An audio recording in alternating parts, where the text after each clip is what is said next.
마지막 니까야를 뭐 4년 불사로 이제 완성을 하고 이제 품별 정리 과정을 진행하고 있는데요.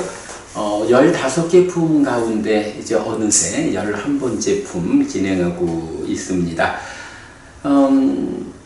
뭐 50, 50 이렇게 세 부분으로 끊어 놓다 보니까 11번째 품이면 이제 마지막 세 번째 50 모음의 시작이 되죠.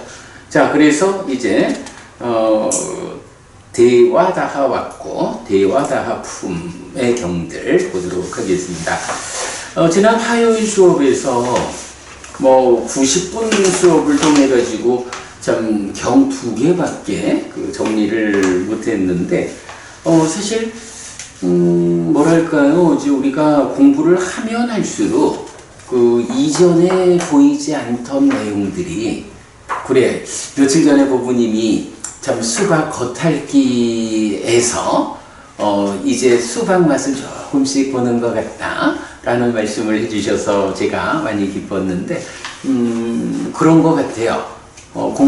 공부를 반복할수록 숨어있던 주제들이 드러나는 뭐 이런 측면 보게 되는데, 사실 이제 대화다경에서도 제가 이거를 예전에는 불교 공부는 어떤 현상적으로 드러난 결과로 생겨난 것에 직접 대응하지 않고 그 결과를 생겨나게 하는 원인에 대응한다, 조건에 대응한다, 무상이라는 관점. 대화다경은 그걸 말한다, 이제 이렇게 대화다경을 읽었던 거예요. 그런데 화요일날 수업을 하고 나서 제가 정리를 하다 보니까 요번에는 내가 이렇게 그 결과되어진 현상에 대응하는 게 아니라 그 조건에 대응하는 것이다 라는 말을 안 했네 라고 해서 그 부분을 좀 살펴봤어요. 경을 읽는 방법이 달라진 거야. 우리가 이번에 그 빠짜야 조건, 해뚜 원인, 그리고 니다나, 그러니까 니다나 인연, 이렇게 세 가지 단어를 뭐 사실은 니다나의 의미를 정확하게 우리가 알기 어렵지만 그래도 그렇게 빠짜야에 의한 이런 포괄적 조건 관계에 의해서 고가 생겨나는 이런 경들을 모아가지고 니다나 성렸다 이랬으니까 빠짜야나 해뚜가 단편적인 조건 원인을 말한다면 좀 포괄적인 조건 관계를 나타내는 말이 니다나여서 인연이라고 번역하는 것이 뭐 그대로 타당치 않은가, 이제 이렇게 생각을 좀 해봤잖아요. 아마 옛날에 이 경을 내가 읽을 때는 이런 구분 없이 고의 니다나, 그러니까 두카사 니다나, 그래서 이제 아마 이전에는 내가 불교 수행은, 그리고 고멸의 방법으로 제시되는 것은 현상보다는 그 조건에 주목해서 대응하는, 이제 요렇게 이 경을 가지고 표현을 했었는데, 아니 지난 화요일 수업을 마치고 뒤집어 보다 보니까 그 생각이 난 거야. 왜 오늘은 내가 그 얘기를 안 했을까? 라고 보니까 결국 빠짜야와 해뚜와 니다나에 대한 이해의 차이. 그리고 이제 물론 뭐 니다나라고 해도 어떤 괴로움에 대한 조건 관계의 포괄성, 뭐 이 부분이니까 그렇게 말해도 되지 뭐. 노사의 문제를 해결하자 하면 그 조건이 되는 생의 문제를 풀어야 되고, 생의 문제를 해결하자 하면 그 조건이 되는 유의 문제를 풀어서 내제 내려와서 무명까지를 풀어야 하는 그 조건을 해소해야 한다. 뭐 이런 측면은 이제 타당한 말인데, 요거를 이제 직접 니다나를 빠짜야 하고 구분하지 않고 동일하게 이해했을 때는 결국은 그 조건을 해소하는 거예요 라고 직접적으로 말할 수 있었지만 조금 이제 차이는 있죠. 그래서 뭐 그런 부분은 일단 우리가 좀 짚어보고 가야 할 것 같아요. 그러니까 연기의 조건 관계를 끊어야 한다라는 거하고 한 단계의 바로 그것의 조건을 해소해야 한다라는 거하고의 뭐 약간의 차이를 말할 수 있지만 그 표현 자체는 다당해요. 불교는 현상에 대해 직접 대응하는 것보다 그 조건에 대응하는 거 이런 측면은 이건 말할 수 있는데 이전에는 이건 그런 표현을 했었어요. 그 차이를 좀 우리가 기억하기로 하고요. 오늘 아침에도 아침 독송에서 아주 빽했다 해서 단지 바라보기 look on, looks on 바라보다 doing nothing 아무것도 하지 않는다. 그런데 이것이 아무것도 하지 않는 것이냐 하면 사실은 그 일을 하는 거야. 단지 바라보면서 아무것도 하지 않는 그 일을 하는 거야. 요 단어에 이제 주목을 했어요. 그래서 요 단어가 제가 그 주제의 확장으로 용례를 좀 다 찾아 올려놨거든요. 그거 보면 이제 주로 이게 그러니까 입출신령경에서 호흡을 4단계씩 끊어가지고 신수식법의 완성을 말하잖아. 그때 법념처의 완성에서 그 부분이 나타나는데 입출신령경에 나타나면서 또 54번 상류다가 들숨날숨 상류다잖아요. 그 들숨날숨 상류다의 여러 경들에서 동일하게 그 부분이 반복이 돼요. 그래서 평정을 갖는다라는 말의 의미 이렇게 연결 지을 수 있겠다라는 부분은 요번 101번 경을 공부하면서 우리가 좀 새롭게 잘 찾아낸 것 같아요. 그 부분은 두고두고 좀 관심 가지고 접근하도록 해봅시다. 하실 말씀. 저는 아무것도 하지 않고 그냥 바라본다는 게 거기에 대한 어떠한 관심을 안 줌으로써 그러니까 부처님께서 왜 어떤 나쁜 생각이 들어오면 그걸 없애는 방법 단계를 여러 가지로 말씀하셨는데 그 중에 하나가 거기에 관심 두지 않는 거잖아요. 그러니까 저는 그렇게 받아들였는데 평정과 연결시키면 그러면은 법념처에서 그렇게 한다는 거는 지난 시간에 얘기했다시피 어떤 유의적인 어떤 행위 이런 거에 일체하지 않는다. 거의 그런 식. 그래서 내가 이제 그렇게 표현을 했지. 그 상황을 단지 보기만 한다. 그러면서 거기에 어떤 액션을 가하지 않는다.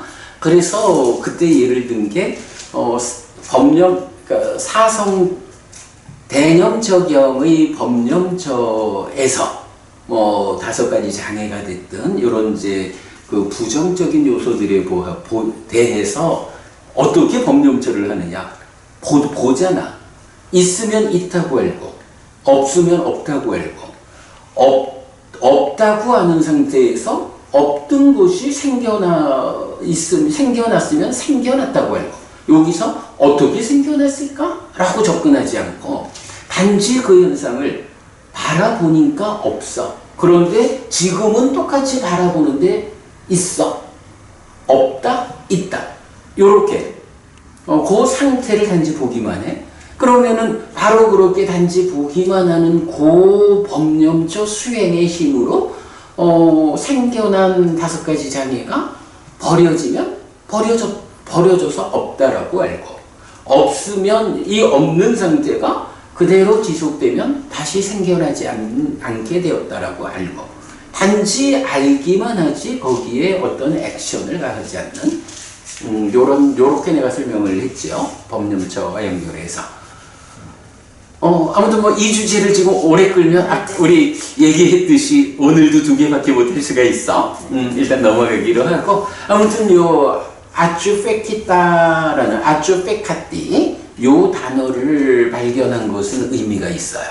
요건 우리가 좀 더 그러니까 일단 용례는 다 찾아놨거든. 그 용례 가지고 앞으로 더 좀 살펴보기로 하겠고요. 이건 101번 대화다경에서는 이제 그런 부분 우리가 좀 뒤집어 보고요. 그 다음에 이제 102번 다섯이면서 셋경에서는 우리가 먼저 위바와 존재에서 벗어남이라는 그 의미. 존재에서 벗어나는 데는 어떤 방법이 있지? 학예와 단멸에 의한 벗어나 단멸론적인 것. 사실은 그거는 거짓이. 거짓이지. 사람들이 그게 좋아서 그렇게 이제 생각을 하는 거지. 사실에 의하면 그런 단멸은 없는 거야. 오직 무명과 가래의 해소를 통한. 그래서 무명에 덮이고 가래에 묶여서 옮겨가고 윤회하는 중생이라는 이 존재로부터 무명과 가래가 해소되고 죽으면 몸으로 가지 않는다. 태어나지 않음에 의한 불사의 시련. 단멸로 될 것 같으면 종교가 필요 없죠. 그럼요. 여러이 공부하고 있어요. 그럼요. 가서 놀지. 그러니까 부처님도 그 단멸적인 사고에 대해서 아주 많이 경계를 하잖아요. 하여간 그렇게 죽으면 끝이다라고 하면 그래 기본적으로 도덕이고 윤리고 아무것도 필요 없는 거야. 힘센 사람이 왕이지 뭐.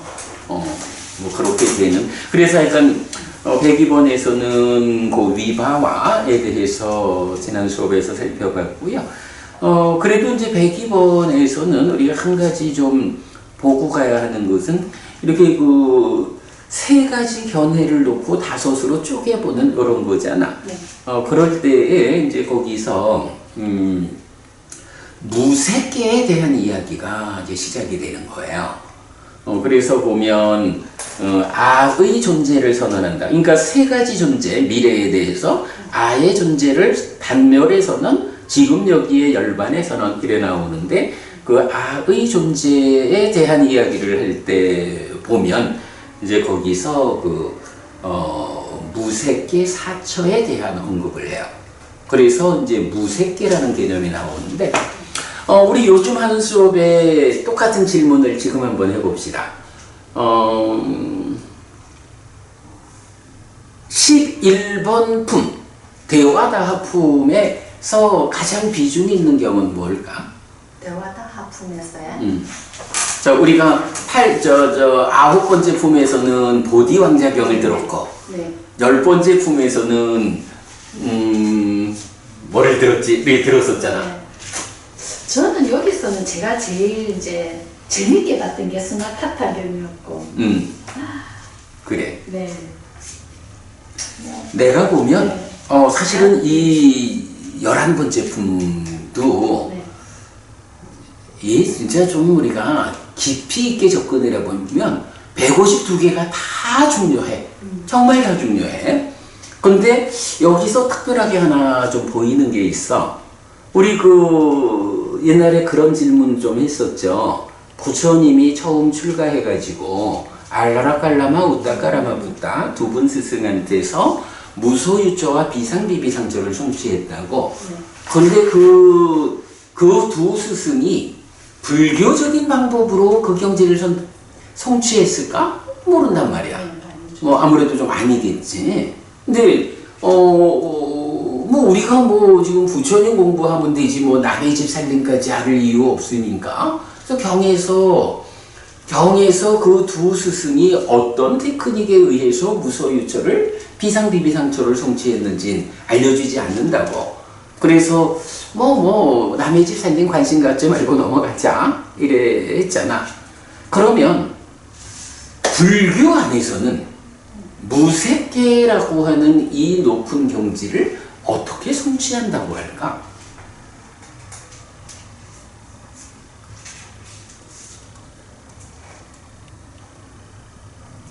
뭐 8정도밖에 없는 거죠. 그거야 모든 질문에다 8정도면 되지 뭐. 초선, 제2선, 제3선, 제4선. 내가 볼 때는 네. 이번 11번째 품에서 그 무색계와 관련한 주제가 지금 이제 102번도 내가 지금 그래 일부러 얘기를 하는 게 존재와 관련한 네. 이 견해에서 무색계를 언급을 하고 있고 네.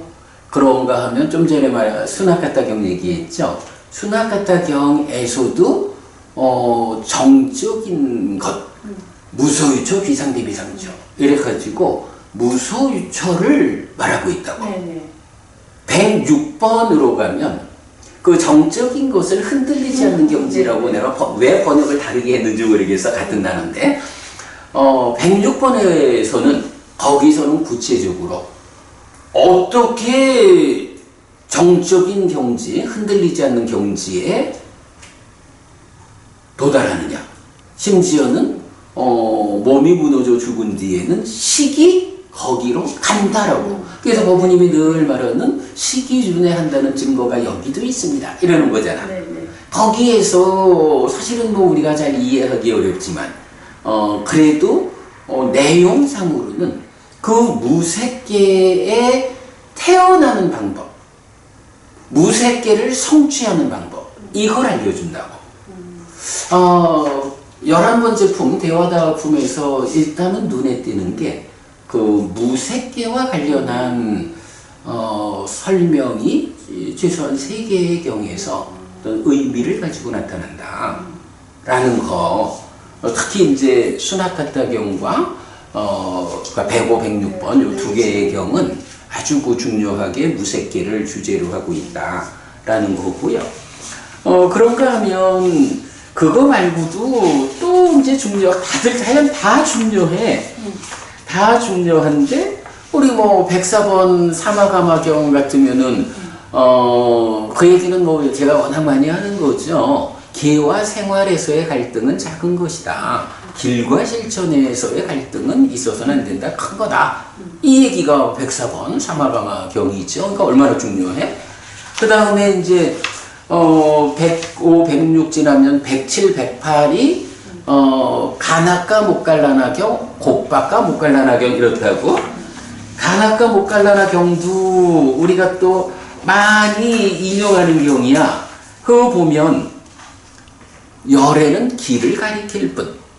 아니 열반도 있고 열반 가는 길도 있고 열반을 이끄는 곧다마 존자 당신도 있는데 왜 당신 제자들이 모두 열반에 도착하지 못합니까? 이럴 때 어쩌란 말이야. 열에는 길을 가리키는 자요. 이 얘기. 그 앞에서 이제 점진적인 공부 요 주제 이제 같이 나와. 그래서 점진적인 공부라는 주제하고 열에는 길을 가리킬 뿐. 요 굉장히 중요한 주제를 담고 있거든. 경은 뭐 단순하고 어렵지 않은 경인데 그 중요한 주제를 담고 있고. 그런가 하면 어찌 보면 우리가 크게 관심을 안 가졌던 주제일 수도 있는데 108번 곱박까 못갈라나경은 사실은 또 이게 아주 중요한 주제를 하나 담고 있어. 어머님 그 선종 있잖아. 불교 안에 선종. 선종의 뭐라 하지 이건 선종의 시작되는 분. 누가 선종의 시작이지? 모르겠어요. 생각이 안 나요. 마하카사파 존자로부터 내려오거든. 제가 잘못 저는 이제 대승 쪽으로만 아니 그러니까 대승에 그러니까 달마대사로부터 육조 해능대사까지가 있잖아. 그리고 해능대사 이후에는 뭐 사실은 공식적으로는 이제 금액이 연결되어 있지 않는데 한국에선 뭐 요새도 뭐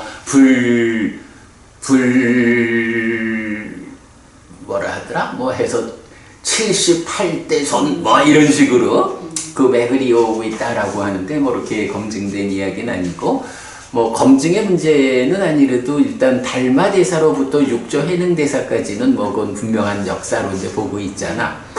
그런데 그 달마대사가 인도에서 이어온 그 선종의 맥이 마하카사파 존자로부터 시작한다는 거야.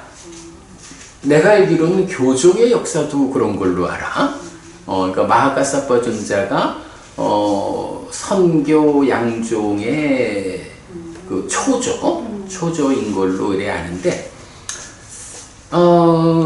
그 주제에 대해서 부처님 돌아가시고 나서 부처님 계실 때는 부처님이 의지처였어. 그러면 부처님께서 돌아가시면서 자 내가 죽으면 이후에는 살이 붙다거나 마하 못 갈라나가 있으면 좋겠는데 그래 먼저 죽었으니 이제 마하카사파에게 그 뭐 정법 안장 이러든가 내가 법을 넘겨줄 테니 마하카사파 존자로부터 대대로 그러니까 마하카사파로부터 대대로 나의 이 법의 그 대를 이어가라 이렇게 말 안 했잖아. 네, 그런 거 없죠. 그지? 네. 그렇게 말 안 했어. 그러니까 선정 교정 쪽에서 그 초조를 출발 자리를 마하카사파 존자라고 말을 하려면 이 마하카사파 존자가 부처님 돌아가시고 나서 부처님의 법을 이어가지고 법륜을 계속해서 굴리는 그런 후계자 이어야 하잖아. 부처님이 그런 말씀을 안 했단 말이야. 오로지 법을 의지하라고 하셨죠. 그치? 네. 그 주제가 108번경에 있는 거야. 곱박가 목갈라나경에서 이제 그런 문답이 있어.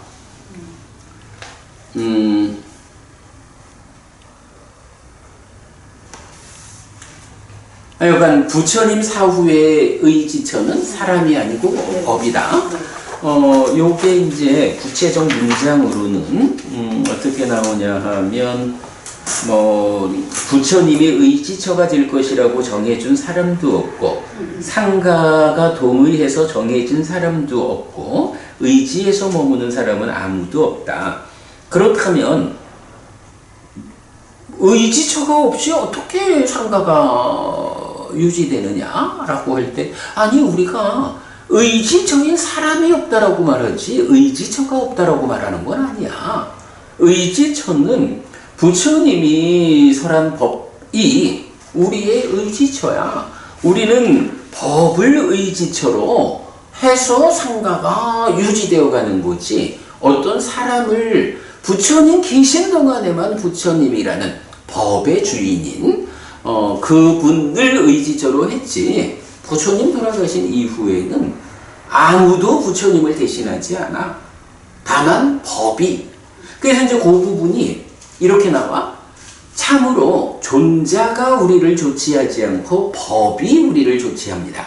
그러니까 뭐 어떤 이제 계율을 위반했다 뭐 이럴 때 이제 포살 이야기 나오고 할 때 보면 만약에 사람이 의지처라면 그 사람이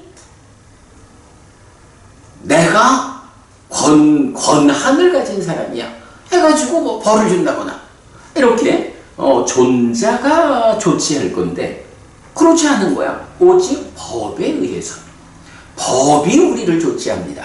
네, 이렇게 표현하는 문장이 직접 나오거든.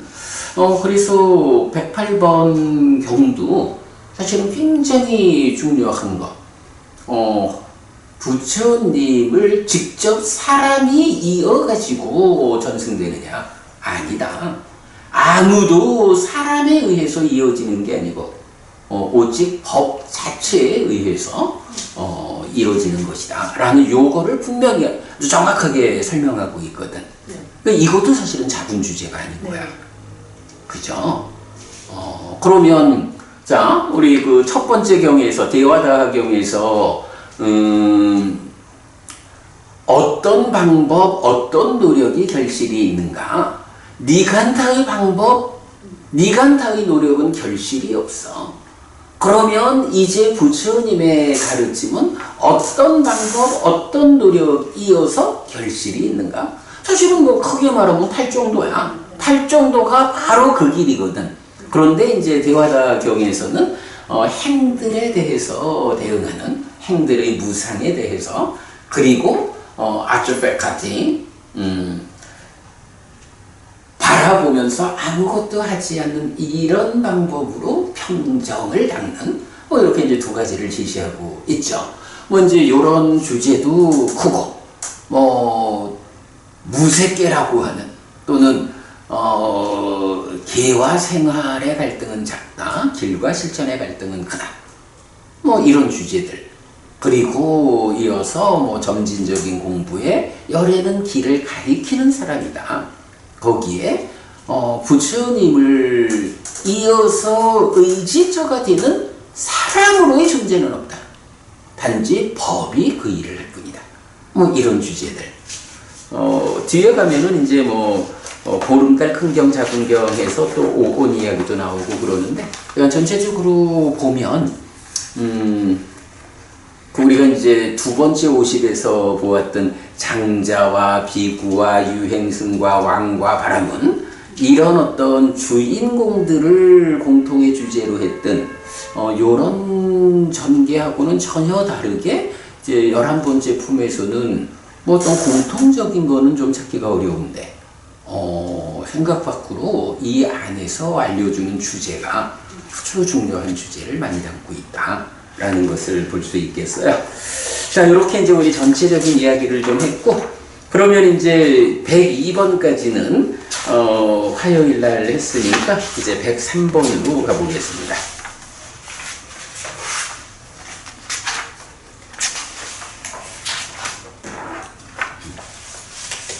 103번이 29쪽입니다.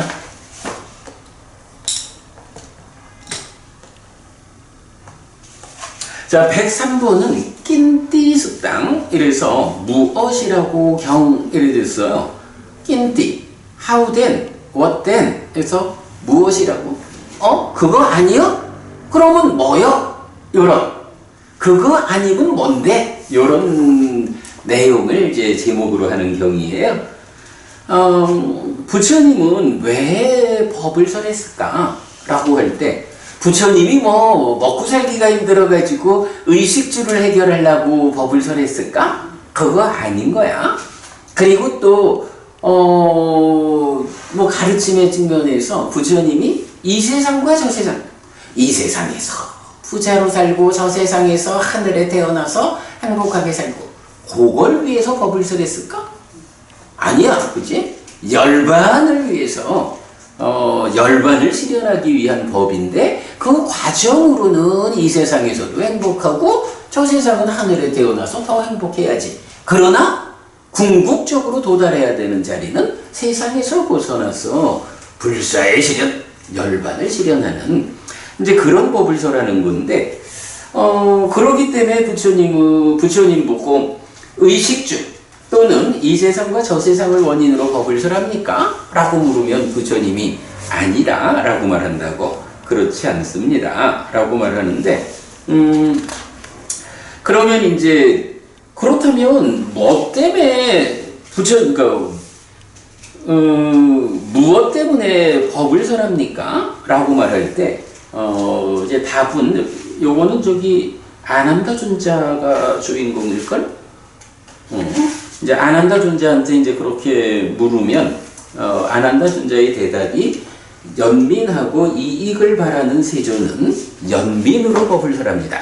부처님이 법을 설하는 게 내가 의식주가 필요해서 그것 때문에 법을 설하는 것도 아니고, 이 세상과 저 세상에서의 행복을 위해서 법을 설하는 것도 아니고, 오직 깨달은 자로서 깨닫지 못하고 중생 세상에서 중생으로 살아가는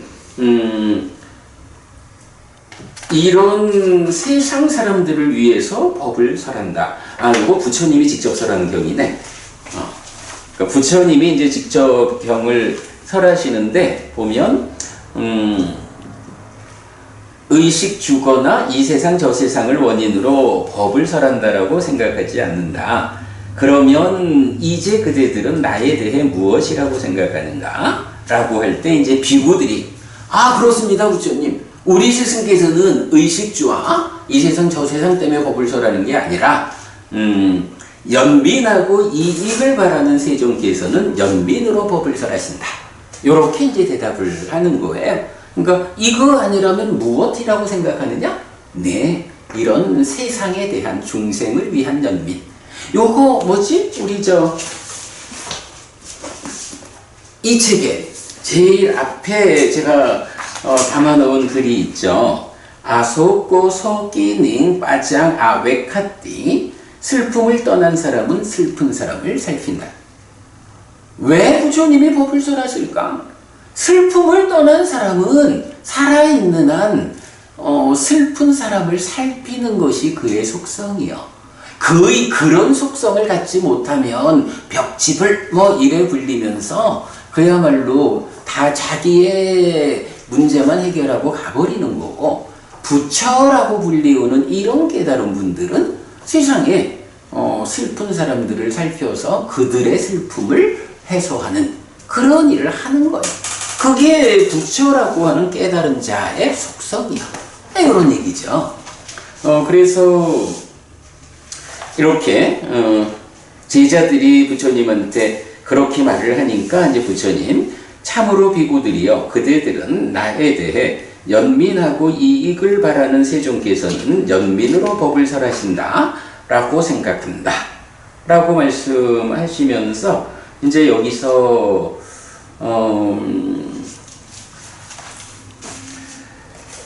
이제 그렇게 이제 이어가가지고 부처님이 내가 실답게 안 뒤에 설한 법들이 있다 라고 말을 해요.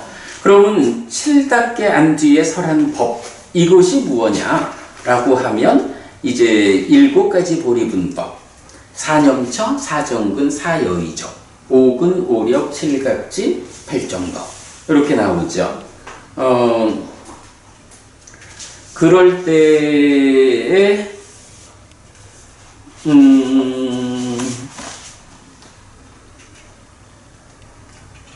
그래서 이제 이런 7가지 부처님이 실답게 안 뒤에 선언한 이 법들에서 온전히 화합하고 동의하고 분쟁하지 않고 공부해야 한다, 이런 표현을 해요. 자, 요게 지금 103번 경이잖아. 그런데 이 103번 경에서 우리가 이제 눈에 띄는 게, 부처님은 이렇게 세상을 연민해가지고 법을 설하는데, 그럴 때에 부처님이 실답게 한 뒤에 선언한 7가지 보리분법, 사실은 이게 8정도에 포괄되는 깨달음의 길이잖아, 삶의 향상을 위한. 그런데 이제 부처님, 그러므로 그대들은 이런 7가지 보리분법들에서 온전히 화합하고 동의하고 분쟁하지 않고 공부해야 한다, 이렇게 이제 말씀을 하시는 거예요.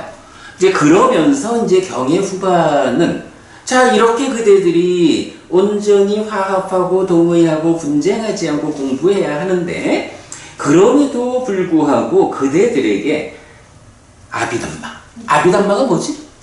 법에 대한, 그죠? 법에 대한 공부야. 이거 후대에 7개의 논을 만들어가지고 아비담마 7론 이렇게 말하는 경률론 3장이라고 분류되는 논장 아니고, 아비담마, 법에 대한 그 말이죠.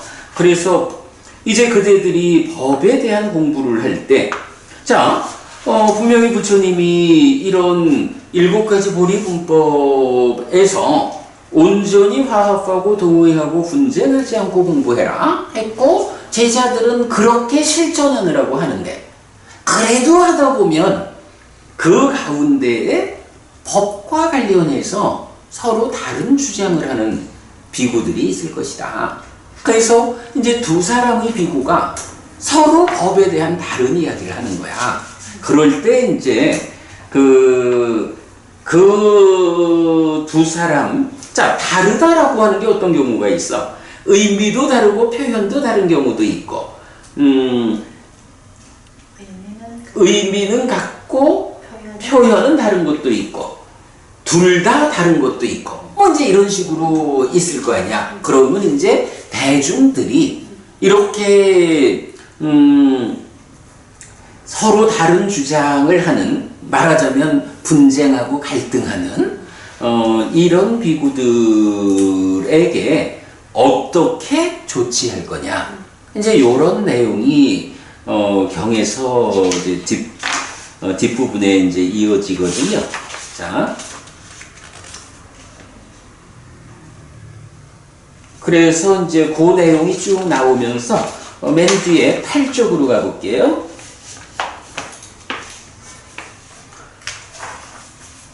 이제 8쪽 마지막 문장 가면 비구들이요. 이렇게 설명하는 비구는 자신을 칭찬하지 않고 남을 비방하지 않는다. 가르침에 일치하는 법을 설명한다.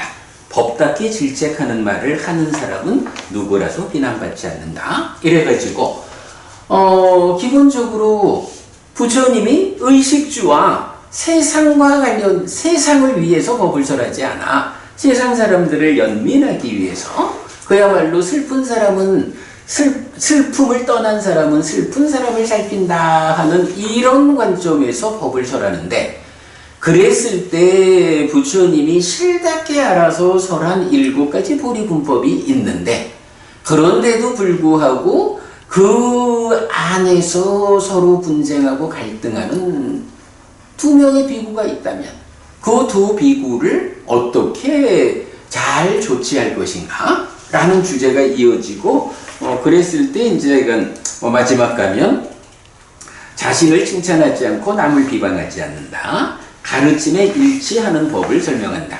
중요한 주제는 가르침에 일치하는 법 되겠지. 법답게 질책하는 말을 하는 사람은 누구라도 비난받지 않는다.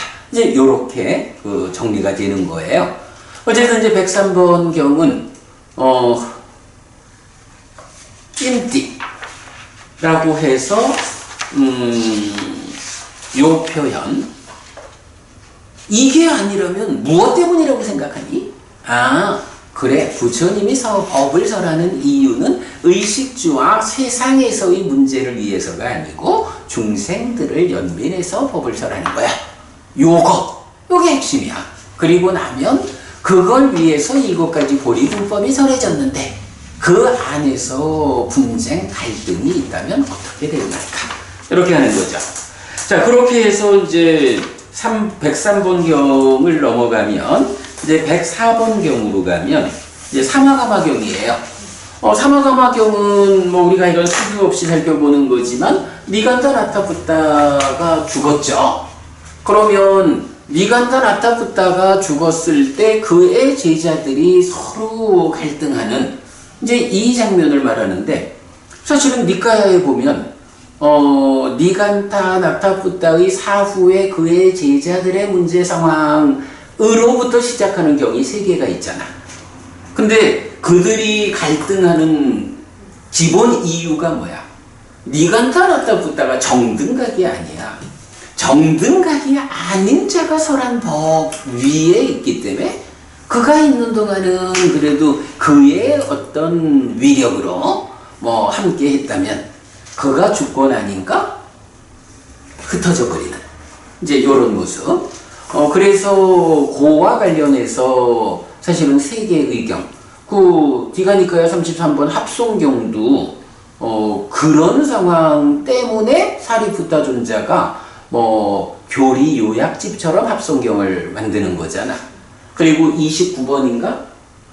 정신경에서도 바로 그 상황에 이어가지고 정등각이 설한 가르침이라는 그래서 빠쌍나 빠싸띠 보면서 보지 못함 이런 부분까지 설명되고 있죠. 그리고 또 하나가 마지막 이까야의 104번 사마가마 경이라고.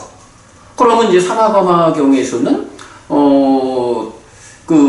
니간다 나타푸타의 죽음을 쭌다사미지?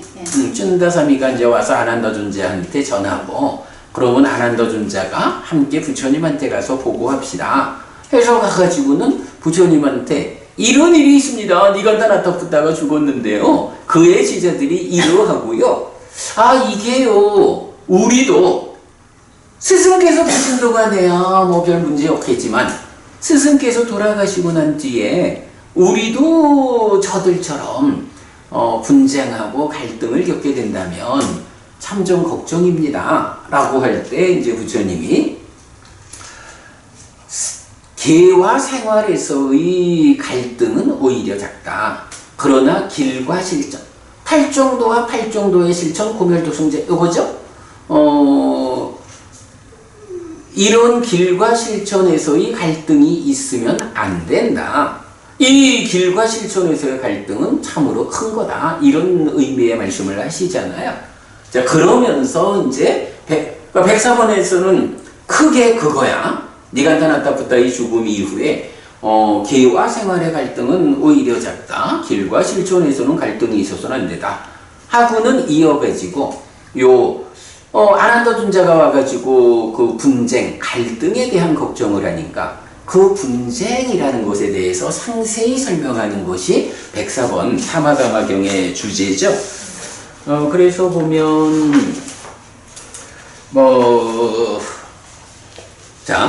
아난다가 걱정했을 때 이제 부처님의 설법에서 보면 요게 37쪽. 네, 부처님의 설법.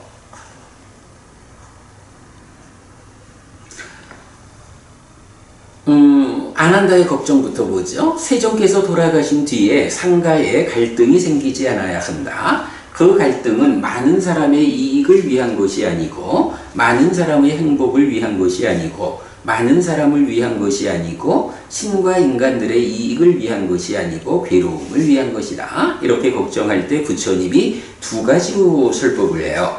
한 가지는 열애가 실답게 한 뒤에 설한 법들이 있다. 103번 경하고 똑같이 나오는 거예요. 그러니까 이게 지금 같은 어떤 연결성을 볼 수가 있는 거죠.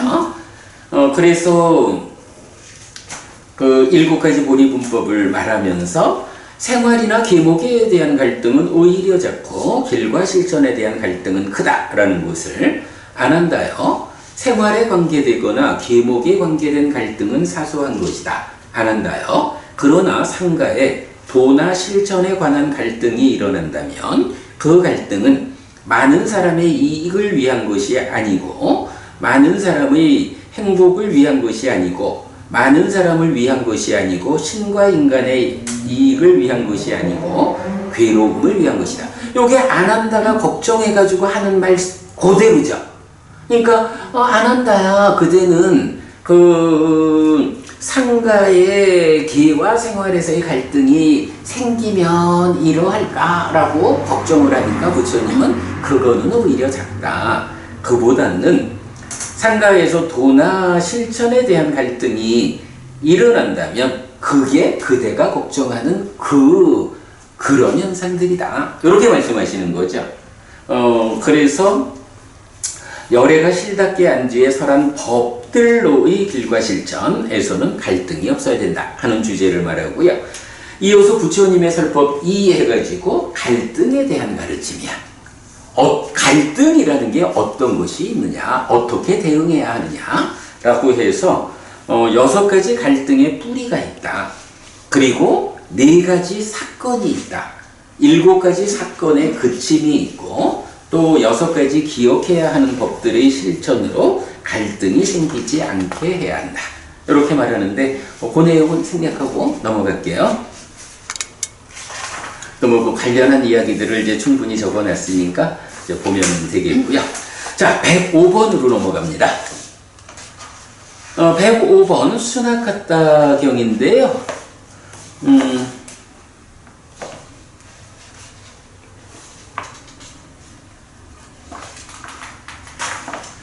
자, 여기 이제 보면 이제 많은 비구들이 부처님 곁에서 우리는 태어남은 다 했다. 범행은 완성되었다. 해야 할 일을 했다. 다음에는 현재 상태가 되지 않는다. 라고 무위의 앓을 선언했다. 이렇게 나와요. 요게 어떤 경우에 보통 나타나지? 해해탈자 얘기할 때 나오죠. 그래서 수시마경에서도 많은 비구들이 요렇게 이제 깨달음을 선언하니까, 무위의 암, 깨달음을 선언하니까 수시마 존자가, 법을 훔치려 들어온 수시마 존자가 그게 뭔 얘기입니까? 아니 세상에 숙주명도 없고 천한명도 없고 그냥 깨달았다고 하는 거, 나 그거 무슨 말인지 모르겠습니다.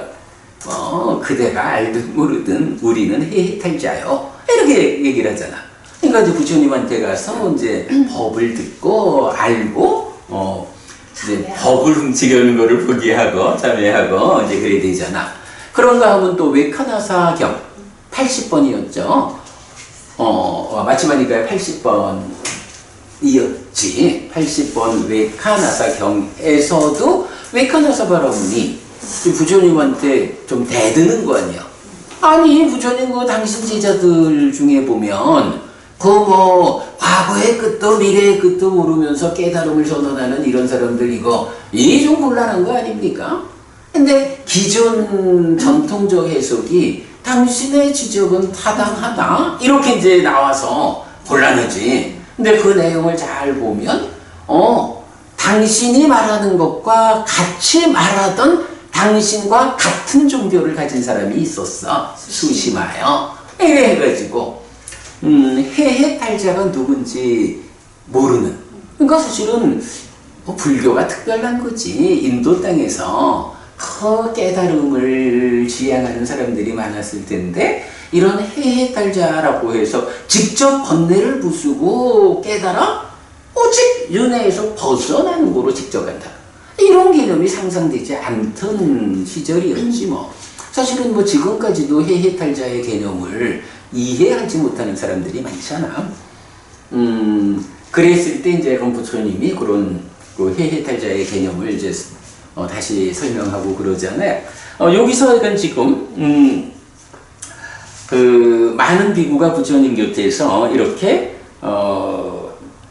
해해탈자가 되었습니다. 이제 이렇게 이제 선언하는 거지. 그랬더니 리차위의 후손 스낙 갔다가 그 얘기를 들어. 그러면 이제 부처님한테 와가지고 부처님 곁에서 많은 비구들이 이렇게 깨달음을 선언했거든요. 그러면 이 비구들이 정말로 다 무위의 알물 실현한 정말로 깨달은 사람들입니까? 아니면 지나친 자기화 때문에, 그러니까 지나친 자기화란 말은 우리가 알잖아. 심지어 이제 개를 범했을 때도 지나친 자기화의 경우는 빼주기도 하고 뭐 이래야 하죠. 거짓말을 하는 건 아니고 내가 정말로 깨달았어 라고 자기 자신에 대해서 잘못하는 거지. 요런 거 깨달았다고 선언을 했는데 진짜 깨달아서가 아니고 깨달은 줄 알아가지고 사실은 깨닫지 못했는데 이렇게 지나친 자기화로 무위의 알을 선언한 사람도 있습니까? 이제 요렇게 이제 질문을 하는 거죠. 이제 그랬을 때 이제 부처님이 뭐 어떤 사람은 정말 깨달았고 어떤 사람은 지나친 자기화에 의해서 깨달음을 선언한 사람들이 있는데 이제 그 지나친 자기화 때문에 무위의 알을 선언한 이런 사람들한테는 내가 법을 설해야 한다고 생각을 한다 라고 하면서 이제 이어지는 경의 주제들 나오죠. 자, 이 경에서는 또 중요한 주제가 하나 표현이 나타나요. 보면 우리 지금 41쪽 보고 있죠. 그 대의 위에서 보면 지나친 자기화, 또 어떤 경지로 기운 사람, 또 독화살의 비유 이래 나오는데 여기서 가래는 화살이고 무명은 독을 가진 결점이다. 욕탐과 진해를 수단으로 괴롭힌다. 요거 어떻게 설명해야 될까? 무명, 그러니까 첫째 이제 가래지. 가래를 중심에 놓고 가래는 화살이요. 가래와 함께 살아가는 삶이 화살을 맞는 삶이에요. 요거죠. 그리고 무명은 독을 가진 결점이다. 그 화살에 독치려고 있는 게 무명이다. 이런 얘기일까? 그리고는 이런 무명이라는 독을 가진 결점 위에서 가래라고 하는 화살이 있는데 문제는 욕탐과 진애를 수단으로 괴롭힌다. 요건 무슨 말일까? 욕탐과 진애가 수단이야. 이렇게 봐야겠지 뭐. 뭐니 해도 그 고집성제가 무명이 아니고 가래야. 그냥 가래라는 게 이게 가래가 중심이야. 고집성제. 가래라고 하는 요게 뭐냐 하면 화살이야. 이 화살을 가래 때문에 화살을 맞고 두 번째 화살을 이어 맞느냐 아니냐 하는 것도 나오는 거고 가래라고 하는 화살이 있는 거야. 그럴 때 이 화살에 가래라는 화살에 독치를 하는 것이 무명이라는 독의 결정. 이렇게 되겠죠. 그래서 왜 이걸 무명을 앞세우지 않고 가래를 앞세우냐 하면 일단 삶은 가래가 문제예요. 이 가래가 어떻게 형성되느냐 하는 과정에서 무명이 작용하는 거야. 기본적으로 가래가 부서지면 고명이야. 근데 그 가래가 부서진다라는 것이 완전하게 정말로 나무의 그러니까 나무의 밑부분이 잘려진 야자나무처럼 그래서 더 성장할 수 없게 이렇게 완전히 미래에 생겨나지 않는 상태가 되기 위해서는 가래가 생겨나는 그 딱가라는 내면에서 무명까지 없어져야 한다. 이래 되는 거지. 어쨌든 삶에서는 무명이 본질이 아니고 가래가 본질이야. 그래서 가래로부터 벗어나면 시메탈, 부동의 시메탈이 완성되는 거잖아. 이렇게 가래와 무명을 말하면서 이 가래와 무명이라는 것이 화살인데 화살이라고 하는 것이 말하자면 화살 자체가 슝 날아갈 수 있나? 활로 화살을 매겨가지고 탁 놔줘야 날아가잖아. 화살을 날리는 수단이 있겠지. 뭐 그런 의미? 여러분, 가래라고 하는 것이 가래 자체로 직접 쫓아가가지고 내 삶을 괴롭힌다가 아니고 사실은 가래라는 게 뭐야? 심의 행위에서 소망이 함께한 심의 상태. 그게 가래잖아. 그러니까 심의 행위 과정인 거야. 그럴 때 이 행위 과정에서 요 사유에 간탐과 진해가 있잖아. 근데 요 간탐이라고 하는 거를 요 사유의 자리에서 간탐으로 놓기도 하지만 이 간탐과 진해 가운데 간탐을 한 걸음 더 진행시켜서 말하면 뭐가 돼? 욕탐이 되잖아. 욕탐은 의업을 부추겨서 신업 구업으로 구체화하기도 하고 또는 인식으로 돌아와가지고 공동주관으로 참여하기도 하고 뭐니 해도 욕탐이 괴로움의 뿌리잖아. 그래서 간탐과 진해를 놓고 간탐을 욕탐으로 표현하고 그런가 하면 진해라는 게 나오는 거지. 그러니까 원래 의미는 가래라고 하는 것이 화살인데 이 가래라는 화살을 활시위에 매겨가지고 탁 챙겨내는 것이 간탐과 진해인 거야. 그래서 간탐과 진해를 잘 다스린 불간탐 부진해가 뭐라고 불러? 법의 걸음. 그죠? 법의 걸음이잖아. 정령 정정에 의해서 간탐이 불간탐으로 전환된 이게 법의 걸음이라고. 그러면 간탐과 진해는 비법의 걸음이지 뭐. 바로 그런 비법의 걸음으로 이 간탐과 진해를 가래가 간탐과 진해를 수단으로 나를 괴롭히는 거예요. 세상을 괴롭히는 거예요. 그런데 그 간탐을 한 걸음 더 뽑아가지고 더 구체적으로 욕탐으로 대체하는 거야. 요 의미 굉장히 중요해. 요거 사실은 메커니즘이 그대로 요걸 보여주고 있지. 그러니까 법원님 말씀하신 수박의 겉핥기를 넘어서 가지고 이제 수박 맛을 보는 거야 우리가 이런 메커니즘 때문에. 그런데 이건 이 수낙가타 경에서는 나는 요 문장 하나가 정말 중요하다고 생각해요. 전 어쨌든 독화살 비율이 재밌었어요. 이렇게 단침으로 뽑아내고 난 그래. 뒤에도 무명. 오케이. 그래서 이제 이렇게 그 수낙가타 경에서 이제 요 표현 그리고 재생의 조건은 괴로움의 뿌리다 라고 나오는데 이제 아까 말했지만 이 수낙가타 경에서 이제 지나친 자기화 때문에 깨달음을 선언한 이제 이 사람들의 경우 해가지고 부처님이 이제 법을 설하는데 자, 그 부분 봅시다. 무위의 앓음을 선언한 비구들에 대한 질문을 받은 부처님은 어떤 비구들은 바르게 무위의 앓음을 선언하였고 어떤 비구들은 지나친 자기화로 무위의 앓음을 선언하였다고 대답합니다. 이어서 어떤 경지로 기운 사람을 주제로 법을 설합니다. 그래서 어떤 경지로 이러는데 물질적 세상이라는 경지로 기운 사람이 있어. 정적인 것으로 기운 사람, 무소유처로 기운 사람, 비상비비상처로 기운 사람, 바르게 열반으로 기운 사람.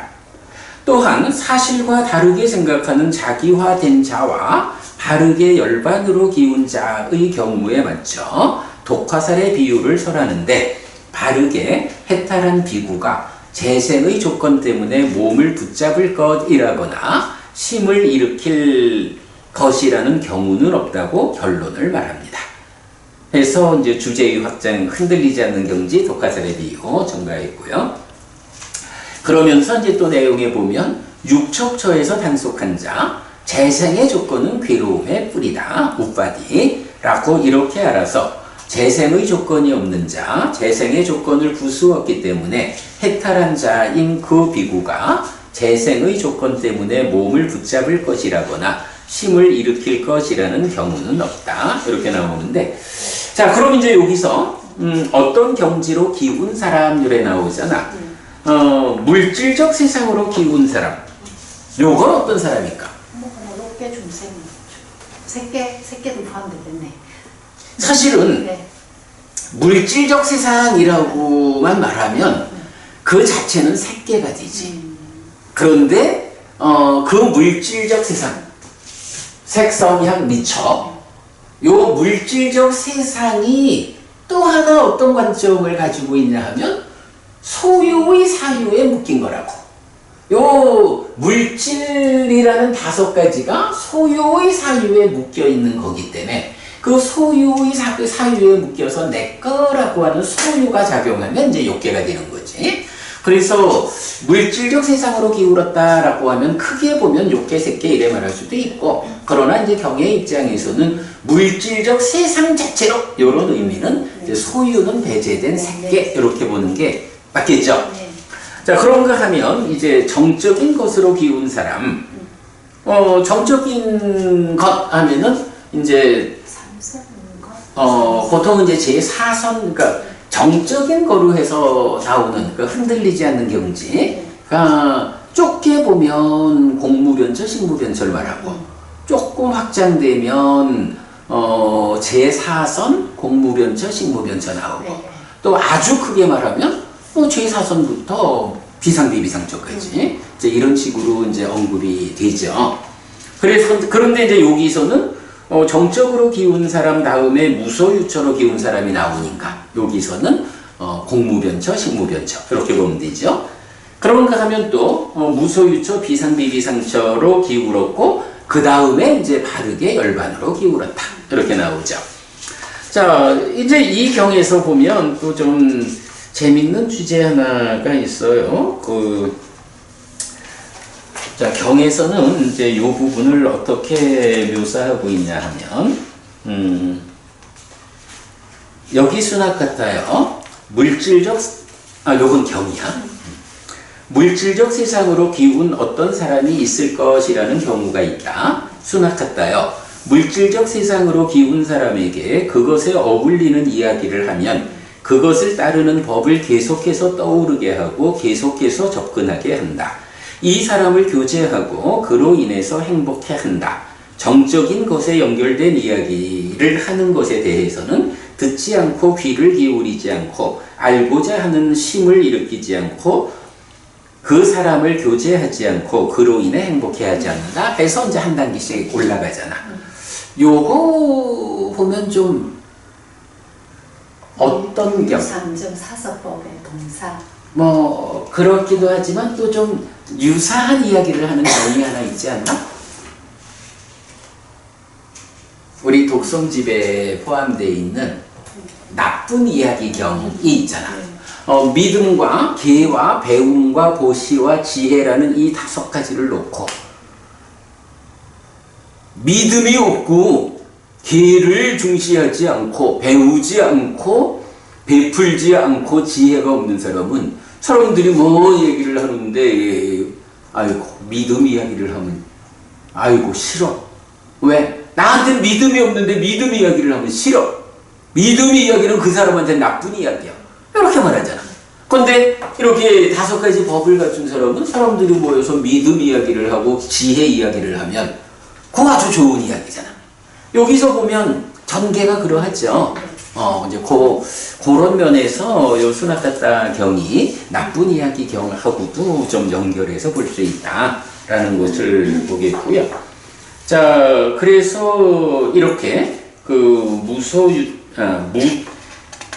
물질 세상으로부터 이제 무색계를 넘어가지고 열반까지를 이제 순서적으로 말을 하는데, 어쨌든 이제 그 가운데에서 보면 물질 세상에서 색계도 있지만 정적인 거 무소유처 비상비비상처라고 하는 무색계를 이제 중심에 두고 말하고 있다라는 부분을 볼 수 있고요.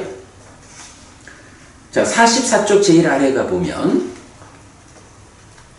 사실과 다르게 생각하는 자기화된 자, 바르게 열반으로 기우는데 적절하지 않은 것들을 실천할 것, 탐이 심을 더럽힐 것, 탐이 더럽힌 심 때문에 죽거나 죽을 만큼의 고통을 당할 것.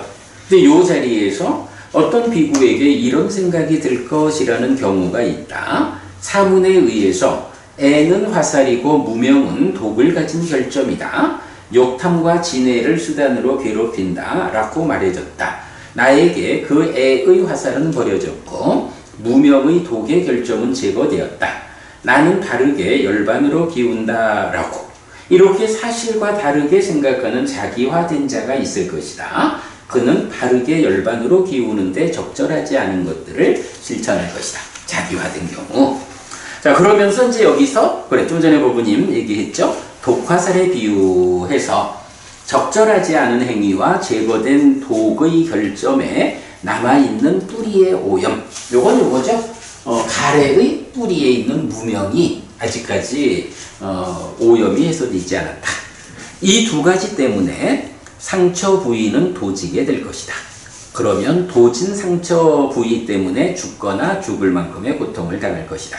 그러나 바르게 열반으로 기운 자는 바르게 열반으로 기우는데 적절하지 않은 것들을 실천하지 않을 것이고, 탐이 심을 더럽히지 않을 것이고, 탐이 더럽히지 않은 심 때문에 죽거나 죽을 만큼의 고통을 당하지 않을 것이다. 역시 독화살의 비유로 보면 적절하지 않은 행위와 제거된 독의 결점의 남아있는 뿌리의 오염 없음, 이 2가지 때문에 상처 부위는 가라앉을 것, 상처가 치유되고 새살이 돋아나기 때문에 죽거나 죽을 만큼의 고통을 당하지 않을 것이다. 이렇게 말하고 있죠. 오늘 드린 교재 중에 책 말고 드린 작은 교재가 있어요. 자, 주제의 확장 63, 독화살의 비유.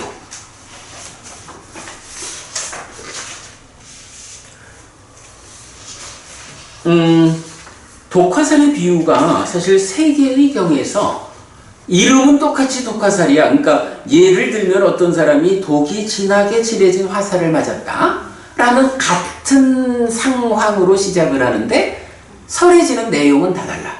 3가지 독화살의 비유가 있어요. 자, 요거 간략하게 정리해 봤거든요.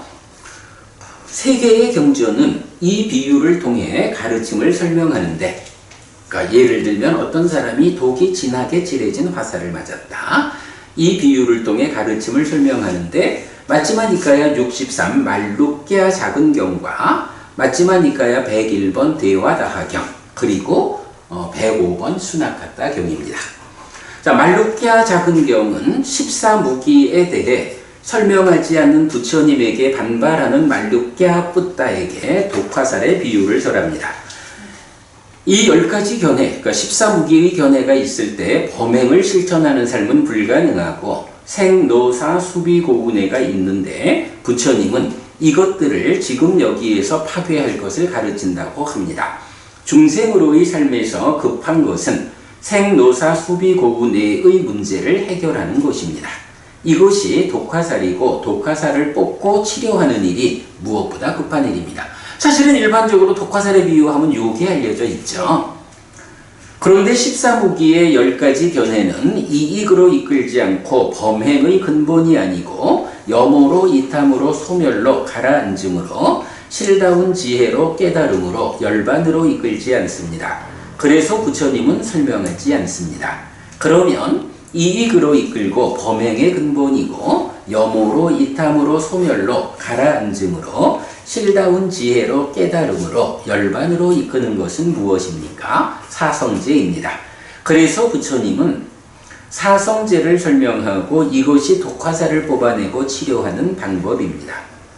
경은 이렇게 마무리됩니다. 그러므로 내가 설명하지 않은 것은 설명하지 않은 대로 수용하라. 내가 설명한 것은 설명한 대로 수용하라. 독화살을 맞은 중생에게는 이것저것 따질 겨를이 없습니다. 오직 스승께서 알려주신 독화살을 뽑아내고 치료하는 방법을 배워 알고 실천하는 일을 통해 생노사 수비고운의 문제를 해결하는 일이 급할 뿐입니다. 그러기에 부처님은 말하는 것입니다. 오직 설명하신 것을 설명하신 대로 수용하여 삶의 문제를 해결하라. 101번 대화다하경은 전생의 업에 의해 결정된 삶을 주장하는 니간타의 교리에 대한 반박입니다. 락이든 고든 불고불락이든 사람이 경험하는 것은 무엇이든지 모두 이전에 행해진 것이 원인이다. 이렇게 이전의 업들은 고행으로 부수고 새로운 업들을 싣지 않음으로써 미래에 영향을 미치지 않는다. 미래에 영향을 미치지 않을 때 업의 부서짐이 있고 업의 부서짐에서 고의 부서짐이 있다. 고의 부서짐에서 수의 부서짐이 있고 수의 부서짐에서 일체고의 다함이 있게 된다. 라고 주장하는 니간타에게 그들이 예전에 존재했는지 존재하지 않았는지 이전에 악업을 지었는지 짓지 않았는지 내지 해서 고멸을 위한 노력으로의 고행은 무의미하다는 것을 논리적으로 설파합니다. 요게 이제 뭔가요? 이런 방법, 이런 노력은 결실이 없어. 이렇게 부처님 말씀하시는 거죠. 마치 독화살을 맞은 사람은 독화살이라는 원인이 분명하므로 독화살을 뽑아내고 치료하면 나을 수 있지만 병의 원인을 알지 못하는 상태에서 제시된 치료 방법으로의 고행은 삶의 문제를 해결하기 위한 정당한 방법이 아니라 이렇게 말하는 거죠. 하여간 독화살을 맞아도 이게 원인이 분명하면 치료할 수가 있어. 근데 니간자들이 자기들대로 어떤 결실을 위한 방법, 노력으로 제시하는 이런 고행으로 이 과거의 업을 부수고 이런 것은 독화살을 맞은 사람도 분명하게 그 원인을 알아서 치료할 수 있는데 물어보니까 그 말을 하는 자기들이 아무것도 몰라. 원인을 모르는 그런 방법으로는 해결할 수 없어. 그러니까 독화살의 비유가 전혀 엉뚱하죠. 이런 거고요. 그 다음에 이제 밑으로 와서 105번 수낙가타경. 수낙가타경의 주제는 무위의 앓을 선언한 비구에 대해 참인지 아니면 자신에 대한 과대평가 때문에 잘못 선언한 것인지의 문제입니다. 사문에 의해서 애는 화살이고 무명은 독을 가진 결점이다. 욕탐과 진해를 수단으로 괴롭힌다 라고 말해졌다. 나에게 그 애의 화살은 버려졌고 무명의 독의 결점은 제거되었다. 나는 바르게 열반으로 기운다. 경은 독화살을 맞은 사람이 치료를 받은 이후의 두 가지 대응에 대해 설명합니다. 그러니까 참 세 가지가 다 전혀 다른 비유를 말하죠. 독화살을 맞고서 치유한 뒤 적절하게 대응하지 못한 경우가 있고 그 다음에 독화살을 맞고서 치유한 뒤 적절하게 대응한 경우 해서 독화살의 비유 두 개 나오거든요. 자, 이렇게 독화살의 비유는 모두 세 가지가 있기 때문에 일반적으로야 말룩야 작은 경에서 말하는 딴 생각할 게 뭐 있니? 일단 화살을 맞았으면 치료부터 해야지. 요게 이제 기본적인 독화살 비유의 중심 주제지만 그러나 필요에 따라서 세 가지 비유가 나타나고 있다라는 거 그렇게 공부를 하고요. 자, 이렇게 105번 넘어가고 106번으로 갑니다. 자, 106번 흔들리지 않는 경지에 적합한 경.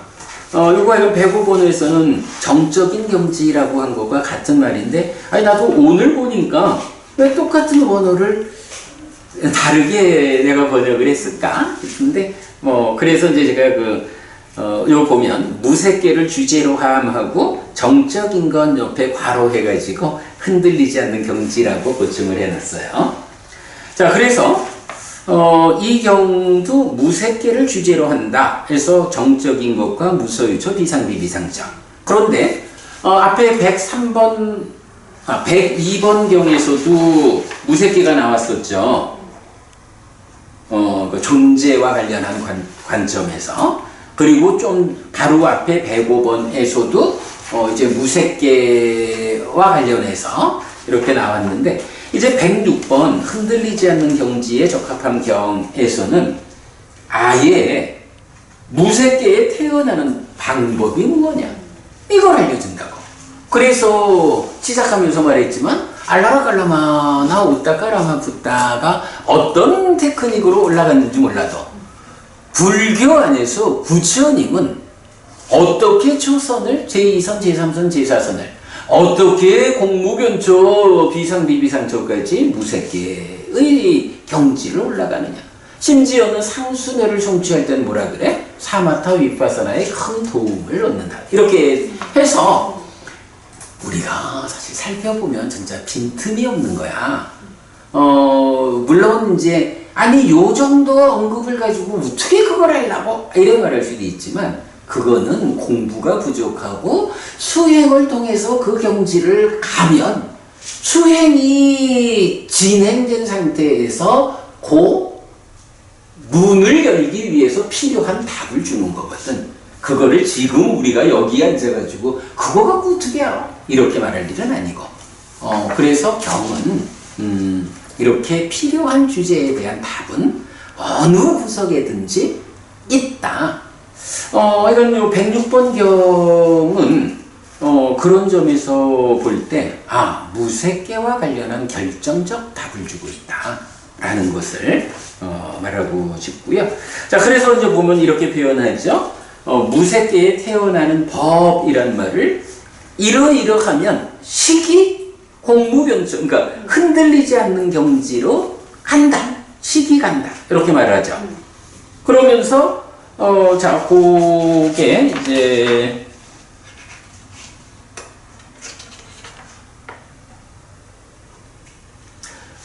보면 이제 49쪽 제일 아래 보면 이렇게 실천하고 그렇게 많이 머무는 그에게 심은 그 경지에 확고해진다. 지혜로서 흔들리지 않는 경지를 현재에 증득하거나 기운다. 이거 뭐야? 지금 내가 삼매를 닦는 과정에서 그 경지를 몸으로 체험한다 이거죠. 그 경지를 성취한다. 그리고는 몸이 무너져 죽은 뒤에 식이 흔들리지 않는 경지로 갈 것이라는 경우가 있다.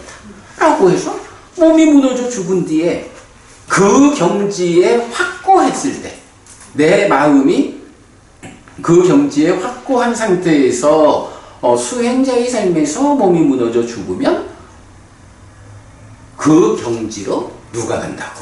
식이 간다고. 우리가 지난번에 미가살라경에서 보면 예류자나 일례자나 다 삼매를 성취해야 얻을 수 있는 경지인데 어떻게 일례자가 도솔천에 태어났을까? 두 사람 다 먼저 이런 부분도 보았잖아. 그러니까 지금 이 경에서 표현하는 거로 보면 그분들은 이렇게 실천하고 많이 머무는 삼매를 닦았겠지. 그런데 그 심이 그 경지에 확고하지 못했다. 그러니까 좀 성과가 좀 부족한 그러다 보니까 그 노력의 결과로 욕계 하늘인 도솔천에 태어났다. 이렇게 이제 이해할 수 있겠죠. 여기에서는 이건 요 표현. 기능의 차이겠죠. 기능의 기능. 그렇지. 이제 그 기능의 차이를 이제 말하는 게 바로 이 표현이지. 그 경지에 확고했느냐, 확고하지 못했느냐. 나의 기능이 사띠의 기능, 삼매의 기능, 지혜의 기능이 얼마만큼 확고했느냐? 초선이라는 그 경지에 확고했느냐? 그만큼 못했느냐? 제2선에 확고했느냐? 이런 걸 이제 기능의 차이라고 표현하면 되겠죠. 네, 그런 이제 표현을 하고 있죠. 어쨌든 몸이 무너져 죽은 뒤에 식이 그러한 경지로 간다라는, 윤회하는 그 자가 바로 식이야 라고 하는 그런 이제 증거가 되는 경이죠. 사실은 이 부분은 나는 사실 그렇게 주목을 못했는데 법우님이 스님 이 경도 식이 윤회한다는 증거가 되는 경이에요 라고 한번 알려주면 나도 기억해. 계속 식이 그 경지로 간다라고. 그렇죠. 더구나 몸이 무너져 죽은 뒤에. 그러니까 그야말로 잘 찾았어요. 나도 사실은 이 부분을 내가 번역을 하면서도 이 부분을 딱 체크를 못한 거야. 근데 법우님이 그 얘기를 해주니까 정말 그렇네 라고. 이런 건 뭐 그대로 정말 그 윤회한다, 누가 윤회하느냐, 시기한다. 그리고 38번경으로 연결을 하면 그 시기 어떤 시기냐? 아뜨만이 아니고 연기된 시기다. 뭐 이런 부분을 우리가 포괄해서 정리할 수 있는 거죠.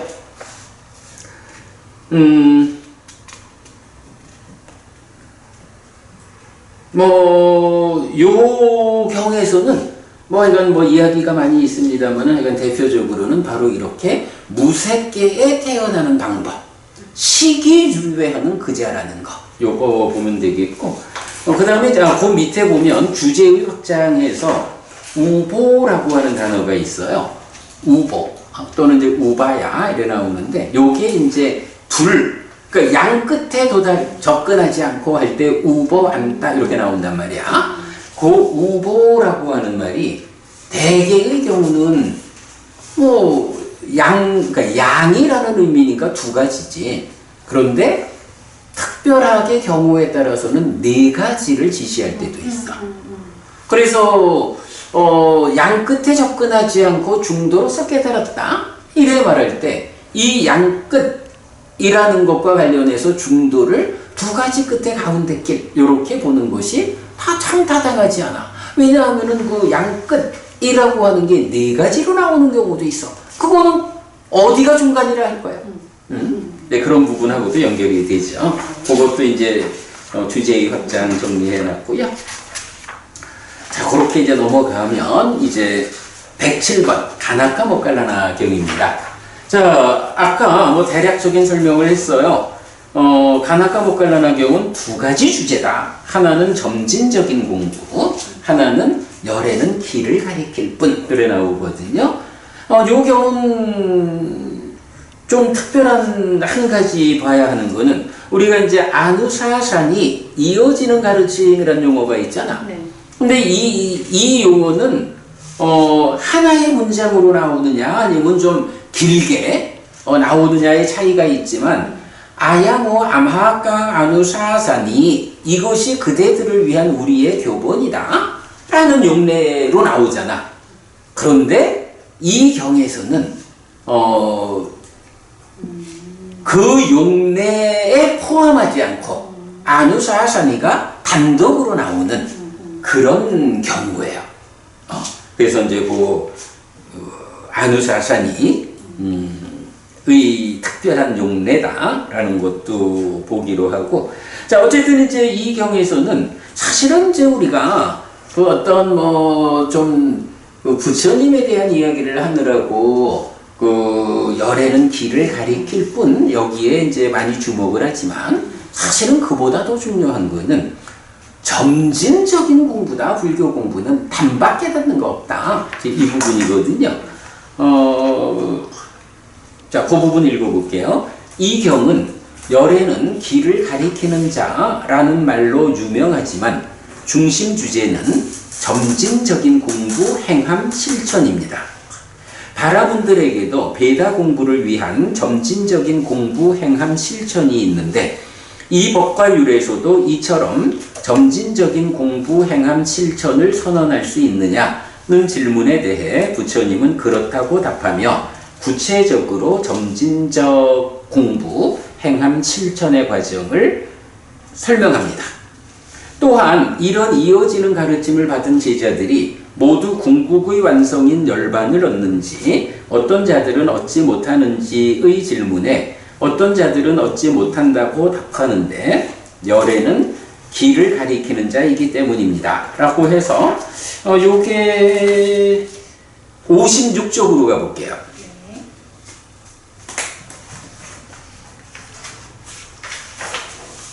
56쪽 제일 아래쪽에 가면 이제 뭐 어떤 자들은 얻고 어떤 자들은 얻지 못합니까? 이래 할 때 우띠아경이라고 있어요. 요것도 우리 많이 봤죠. 우띠아경에서 보면 세상의 모든 사람들이 구원됩니까? 절반입니까? 3분의 1입니까? 라고 할 때 아난다 존자가 부처님은 그런 데는 관심이 없어요. 다만 구원이 되었다. 구원이 될 것이다. 구원된다. 라고 하는 구원의 영역에 들어오는 사람들은 이 길 아니고는 없다. 부처님은 단지 길을 알려주는 스승이지 그러니까 길을 가리키는 자와 같은 거야. 이런 구원으로 나아가는 길을 부처님이 만들어줬지 세상에 몇 퍼센트의 사람들이 그 길로 가느냐 이거는 부처님의 관심사항이 못돼. 이런 의미 그렇게 나오고요. 자, 여기 오늘 드린 교재 중에 또 한 장, 한 장짜리 교재 있어요. 그 주제의 확장, 점진적인 공부, 점진적인 행함, 점진적인 실천이 있는데, 뭐 도노점수인지 도노점수의 논쟁이 있지만 부처님의 가르침에서 문득 깨달음, 즉 도노는 없습니다. 배워 알고 실천하는 과정에 의해 점진적으로 깨닫는 과정이 있을 뿐입니다. 해서 요 점진적인 실천 아누푸빠시까 아누푸빠끼리야 아누푸빠빠띠빠다 요 용매 경전 4가지 소개해 놓고 있거든요. 요거 참고하도록 하고요. 자, 시간이 다 됐습니다만 이제 108번 보면 이제 아까 얘기했던 곱박가 목갈라나경 에서는 요건 뭐 이제 아까 충분히 설명을 드렸어요. 부처님 사후의 의지처는 사람이 아니고 법이야. 마하가사파전자로부터 선종이 시작되고 교종이 시작됐다고? 그러면 부처님하고 다른 스승이라는 얘기야? 요 곤란하고요. 부처님은 그러니까 불교 안에서는 한 사람이 부처님의 그 역할을 이어가진 않아. 법으로서 그 일을 할 뿐이야. 요 주제, 곱박과 목갈라나경에서는 하여간 그 주제. 그것도 있어. 부처님과 제자들의 차이점 이래가지고, 부처님은 길을 만든 분이야. 없던 길을 만든 분이고, 제자들은 부처님이 만든 그 길을 뒤에 따라가는 사람들이야. 요렇게 부처님과 제자들을 구분하는 그 차이점도 기억해야 하고요. 109번, 110번 경은 오온에 대한 이야기, 그리고 고결한 사람 7가지 정법에 대한 이야기로 나오는데, 읽어보시면 되겠습니다. 이렇게 오늘 공부 마무리하죠. 끝냈어요? 네. 서둘렀다. 재밌었죠? 네. 근데 진짜 공부를 다 한 건데도 제목하고 도저히 내용이 연결이 안 되고 어떤가 내용이 아예 생각이 안 나고 나도 그래. 그러니까 반복 공부를 할 수밖에 없는 거죠. 삼마삼부토 바가와 스와카토 바가와타 담모 숫바티판노 사와카 상고띠 세존은 정등간이시다. 세존으로부터 법은 잘 설해졌다. 제자들의 상가는 잘 실천한다. 찌란띠타뚜 로카스밍 삼마삼부타 사사난띠 정등각의 가르침이 이 세상에 오래도록 머물기를 이차마항 얀냥야지뚱 양마마아싸 디가라땅 히타야 수카야띠 오랫동안 나에게 이익과 행복을 주는 자선행을 실천하리라. 이당다낭 꾀다낭 냐띠 살로 히타낭 우빠까빠뚜 이당다낭 꾀다 냐띠 살로 히타 파리분잔뚜띠 이 보시가 돌아가신 친지와 혈육들에게 도달하기를 이 보시를 돌아가신 친지와 혈육들이 사용하기를 오늘도 우리가 훌륭한 법의 등을 함께 달았습니다. 이 법의 등의 공덕이 오랫동안 여러분들에게 이익과 행복으로 함께 하기를 바랍니다. 또한 오늘의 이 벚꽃이의 공덕이 여러분 생각하시는 그분들에게 도달하고 사용되기를 바랍니다. 수고하셨습니다.